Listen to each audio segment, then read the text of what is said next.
मध्य प्रदेश के सिवनी जिले के आदिवासी बाहुल्य धनोरा में आजादी के 79 साल बाद भी शासकीय कॉलेज नहीं बन पाया है। उच्च शिक्षा के अभाव में 12वीं के बाद छात्र छात्राओं को दूर दराज के शहरों में जाने को मजबूर होना पड़ रहा है।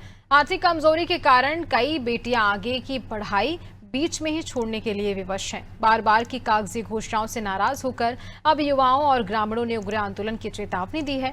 छात्र नेताओं और स्थानीय लोगों ने जहां दलगत राजनीति से ऊपर उठकर सड़क पर उतरने का ऐलान किया है।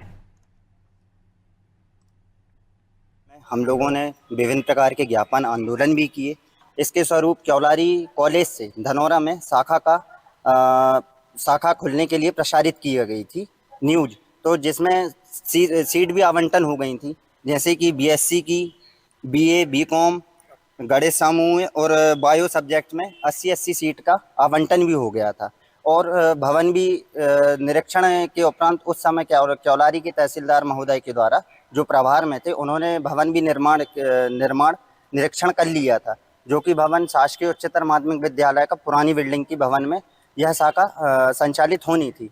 बट धनोरा की राजनीति व जनप्रतिनिधियों के द्वारा आज छात्र असक्षम है कॉलेज के लिए। और धनोरा एक बहुत बड़ा बहुमूल्य आदिवासी विकास खंड भी है और सिवनी जिले के 8 विकास खंड में पहला विकास खंड है, जहाँ पे धनोरा महाविद्यालय कॉलेज है। आज हमारी मुख्य बैठक इस प्रकार थी कि आज़ादी के बाद से धनोरा इसमें टोटल 8 विकास खंड है अपने जिले में आज 8 विकास खंड है, जहाँ 7 विकास खंड में कॉलेज है, लेकिन सिर्फ धनोरा ऐसा विकास खंड है जहाँ पे आज़ादी के बाद से कॉलेज का निर्माण नहीं हुआ है। 12वीं तक क्लासेस हैं, बच्चे पढ़ाई करते हैं, उसके बाद उनको लखनादौन, क्योलारी, सिवनी इत्यादि जगह उनको पढ़ाई करने के लिए जाना पड़ता है, जिसमें खर्चा भी बहुत होता है, टाइम भी बहुत लगता है और उनका ट्रैवलिंग का जो वो भी बहुत ज़्यादा एक्सपेंसिव हो जाता है। तो हमारी सरकार से यही मांग है कि जल्द से जल्द यहाँ पे कॉलेज का निर्माण कराएं।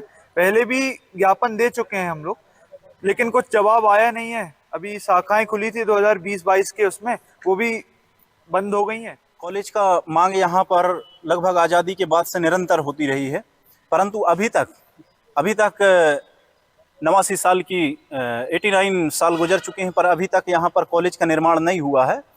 तो इसी संबंध में आज बैठक आयोजित की गई थी युवा साथियों के साथ में, और हमने निर्णय किया है कि जल्द ही इस मांग को जनप्रतिनिधि और सरकार के समक्ष रख करके हम अपनी मांग को मनवाने के लिए तैयार हैं। उसके लिए हम जो भी हमारे सैक्रिफाइस करना पड़ेगा उसके लिए हम तैयार हैं। और